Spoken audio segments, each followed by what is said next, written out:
Itt vagyunk egy sikeres adásvételi után, de mielőtt még erről így részletesebben beszélünk, egy pár szóban, hogy hogyan indult ez az egész eladási folyamat, és tulajdonképpen amikor eldőlt, hogy szeretnétek eladni, akkor volt-e gondolatban az, hogy megbíztok ingatlanost, vagy próbálkoztatok egyedül? Hát nem próbálkoztunk egyedül, de gondolkodtunk rajta erősen. Én ellene voltam az ingatlanosnak az első Na, és miért? időszakban. Hát nagyon rossz tapasztalataim voltak. Tudnál mondani egy párat? Hát igen, sajnos, hogy teljesen felkészületlenek voltak műszaki szempontból például. És nem csak műszaki, hanem jogi szempontból is. Tehát amikkel a tapasztalat van, azok folyamatosan épülő társasházak, ikerházakban levő lakások, és ugye azokat egyfolytában hirdetik, általában nagyobb ingatlanos cégeknél, és még ha majdnem mindig ugyanaz a személy jött is ki, akkor is nem volt vele tisztában, hogy egy folyamatban lévő építkezésre például ő nem mehet be, és pláne nem vihet be idegen embert. Anélkül, hogy egyeztetne a építésvezetővel, vagy valahogy a tulajdonossal. És előfordultak igen balesetveszélyes szituációk is. Tehát. És az, hogy minden szempontból felkészületlenek voltak. Tehát elhangzottak olyan állítások ott a leendő vevőknek, az érdeklődőknek, aminek köze nem volt a valósághoz. És engem ez nagyon visszariasztott, ráadásul a mentalitásukkal sem voltam igazából kibékülve. Úgyhogy én azt gondoltam, hogy majd ezt mi megoldjuk. És mi volt az a pillanat, amikor viszont átbillentél, vagy billentettek arra, hogy itt viszont kellene egy ingatlan közvetítő? Hát közben gondolkodtunk, meg beszélgettünk. És akkor egy ilyen ingatlan eladás az szerintem bármilyen ingatlanról van szó, magántulajdonról, vagy egy építtető, ha értékesít egy ingatlant, egy lakást, az mindenképpen stresszes. És nekünk meg különösen stresszes, mert mi igazából nem tisztán önszántunkból hagytuk ezt most el.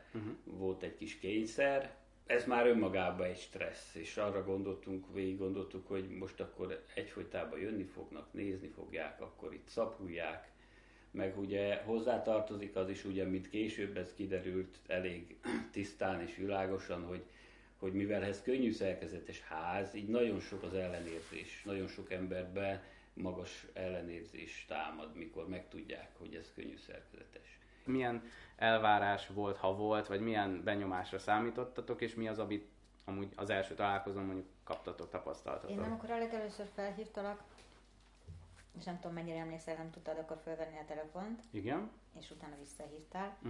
És amikor elkezdtünk beszélni, már akkor tudtam, hogy jó kezekben vagyunk. De ezt most viccen kívül mondom.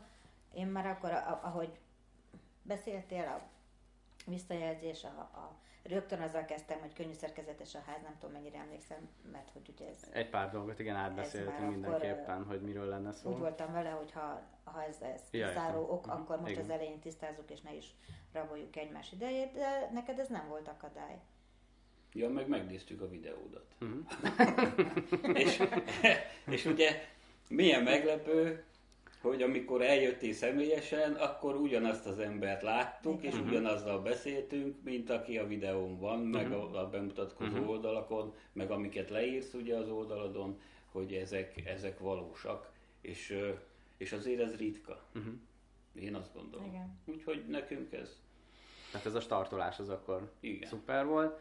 És hát akkor elkezdődött a folyamat. Mennyire voltatok elégedettek, ha most az elejét nézzük, mondjuk a hirdetés minőségével, a fotókkal, akár a mutatásoknak az egyeztetésével? Hogy messze menőkig mindennel meg voltunk elégedve.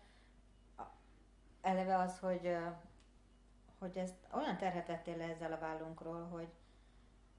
Igen, ez a stresszhez, ugye, amit mondtam. Meg tényleg, tehát egy normális ember életében nem fér bele ez a dolog. Én azt gondolom, hogy ezt csak ő egymaga, egy önerejéből, vagy egy házaspár életével meg tudja oldani.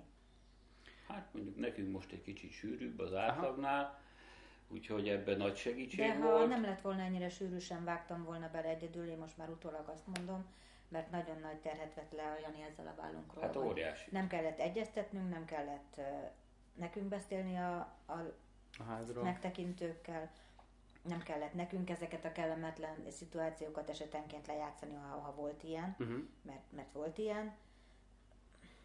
Ha egy olyan technikai részletet nézünk most kiemelve, hogy ugye megbeszéltük az elején, hogyha mutatás van, akkor érdemes inkább nem itthon lenni, mert hogy akkor úgy kicsit könnyebb a mutatás. Ugye van, aki ezt szereti, van, aki egyáltalán nem szeretné, okozhat egy dilemmát, hogy ott legyen, vagy nem. Hogy ti ezt hogy éltétek meg? Mennyire volt macerás, hogy külön legyetek például, vagy hogy mikor lebeszéltük, nyilván tudtátok erről az időpontot, de hogy ez macera volt-e, hogy most nem lehettek itt addig a fél vagy egy óráig? Nem, nekünk segítség volt, hogy nem lehettünk itt. Aha. Én azt gondolom. Én is azt gondolom, hogy nagy segítség volt. Igen, tehát sokkal jobb volt, hogy esetenként én nem találkoztam azokkal az illetőkkel, vagy illetővel, aki jött megnézni, és szemtől szemben nem szembesültünk egymással, bármi ok miatt, ami lehet pozitív és negatív is, nem kell nekem azt tudni. Engem az soha nem feszélyezett, hogy kijön a lakásba megnézni a házat, mert bíztam benned. Tudtam, hogyha olyan esetleg a jelentkező, akit te is azt mondod, hogy hát bármi ok miatt őt nem szeretnénk,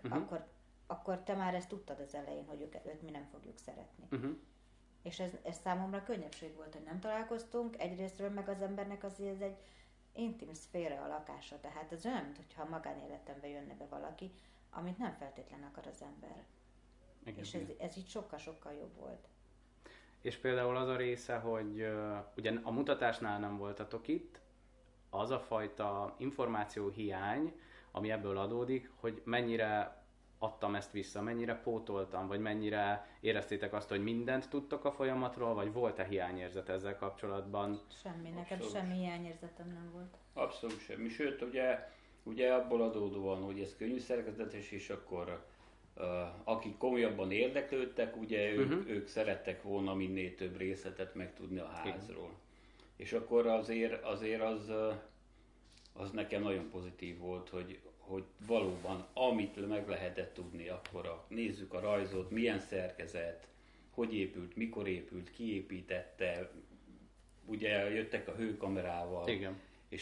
És ez engem ez megnyugtatott, mert akkor tudom, hogy egy olyat vesz meg valaki, ami tudja, hogy miből van, vagy hogyan épült, még akkor is, hogyha nem építész, vagy semmi köze nincs ugye a műszaki dolgokhoz, mint ahogy a tündiéknek sem. És hát ők is elején, nekik is azt tanácsolták, hogy ne vegyenek könnyű szerkezetes házat, és amikor eljöttek megnézni, az az ember is, aki tanácsolta nekik, ugye, és akkor a végén azt mondta, hogy na hát ezt érdemes megvásárolni, és ez mind abból adódik, hogy ugye megfelelő mennyiségű információval rendelkeztek, azt gondolom, abban az időpontban, amikor már dönteniük kellett. És azért ez nem mindegy. Műszaki részektől eltekintve is én mindig azt éreztem, és minden megtekintés után ez volt a benyomásom és az érzésem, hogy messze menően tájékoztattál minket arról, hogy mi volt a megtekintés alatt, milyen volt a visszajelzés. Hetente kaptuk tőled az e-mailt, hogy ennyi rákattintás volt a hirdetésre, ennyi hívtak téged, hívtak, nem hívtak, mi volt a telefonbeszélgetés alatt, vagy ha bármi hirtelen dolog volt, akkor hívtál rögtön. Tehát és akkor így tudjuk, hogy halad. Egy pillanatig nem volt olyan érzésünk, hogy bármiből kimaradtunk volna, vagy nem tájékoztatnál minket. Nektek mi volt, ha volt, az a fontos, nem tudom, momentum, vagy akár pillanat, amikor hú de jó, hogy most ezt a Jani csinálja, vagy hú de, hogy ezt most egy ingatlanos csinálja, hogy ezt nem nekünk kell. Volt-e ilyen, amit így ki tudtok emelni esetleg? Mikor sűrűbe jöttek nézni, mert akkor az egy áldás volt. Hogy nem nekünk kell. Az egy áldás. Az, hogy tényleg megbíztunk, a végén kiválasztódott az utolsó ember, aki megvásárolta, és el kellett menni szerződést kötni és viszontlátás. Ennyi volt a feladatunk az egészbe. Szerintem ez így nagyon jó volt. És akkor ne felejtsük el még a végén, ugye, hogy hál' Istennek úgy hozta a sors, hogy több vevő között kellett egyszerre döntést hozni, hogy akkor ki lesz aki végleges tulajdonosa lesz a mi kicsi házunknak. És azt is nagyon ügyesen manőverezted végig. Tehát én akkor azt mondtam, hogy eddig is le a kalappal, de akkor azt mondtam, hogy minden elismerésem a tiéd. Hát higgadtan, józanul, nem becsapva a másikat, korrektül tájékoztatva, végig ezt tudtunk ezen bevezényelni így menni. korrekten, azt gondolom, hogy ha én csináltam volna, biztos lett volna egy jó pár kellemetlen percünk nekünk is, Éjszakánk is. meg a vevőknek is, én azt gondolom. És éjszakánk is.